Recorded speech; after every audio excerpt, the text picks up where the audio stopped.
பொதுவாக திருவிழாக்கள் என்றாலே பக்தி பரவசமும் நேர்த்திக்கடன்களும் நிறைந்திருக்கும். ஆனால் கள்ளக்குறிச்சி மாவட்டத்தில் நடைபெற்ற ஒரு ஆன்மீக நிகழ்வில் திடீரென பணத்தாள்கள் மழையாக பொழிந்த சம்பவம் அங்கிருந்தோரை வியப்பில் ஆழ்த்தியுள்ளது. ஒரு மக்கள் பிரதிநிதியின் இந்த செயல் தற்போது அந்த பகுதி முழுவதும் விவாத பொருளாக மாறியுள்ளது.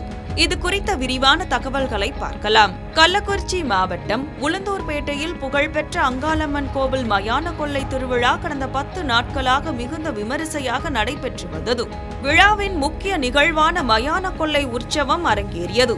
இதையொட்டி சிறப்பு அலங்காரத்தில் அங்காளம்மன் திருவீதி உலா புறப்பட்டு நகரின் முக்கிய வீதிகள் வழியாக பவனி வந்தார். அம்மன் வீதி உலா வந்த பாதையில் ஆயிரக்கணக்கான பக்தர்கள் திரண்டு தரிசனம் செய்து கொண்டிருந்தனர்.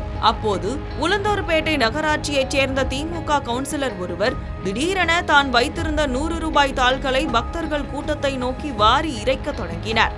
எதிர்பாராத இந்த செயலால் திகைத்த பக்தர்கள் அடுத்த சில நொடிகளில் காற்றில் பறந்த பணத்தை பிடிப்பதற்காக ஒருவரையொருவர் முண்டியடித்துக் கொண்டு பெரும் போட்டியில் இறங்கினர்.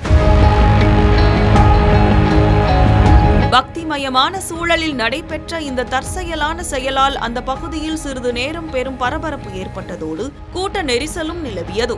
ஒரு அரசு பதவியில் இருக்கும் கவுன்சிலர் பொதுமக்களிடையே பணத்தை வாரி இறைத்த இந்த சம்பவம் தற்போது உள்ளூர் மக்களிடையே பெரும் பேசுபொருளாக மாறியுள்ளது. இது தொடர்பான வீடியோ காட்சிகள் சமூக வலைதளங்களில் வெளியாகி தற்போது இணையத்தில் மிக வேகமாக பரவி வருகின்றன.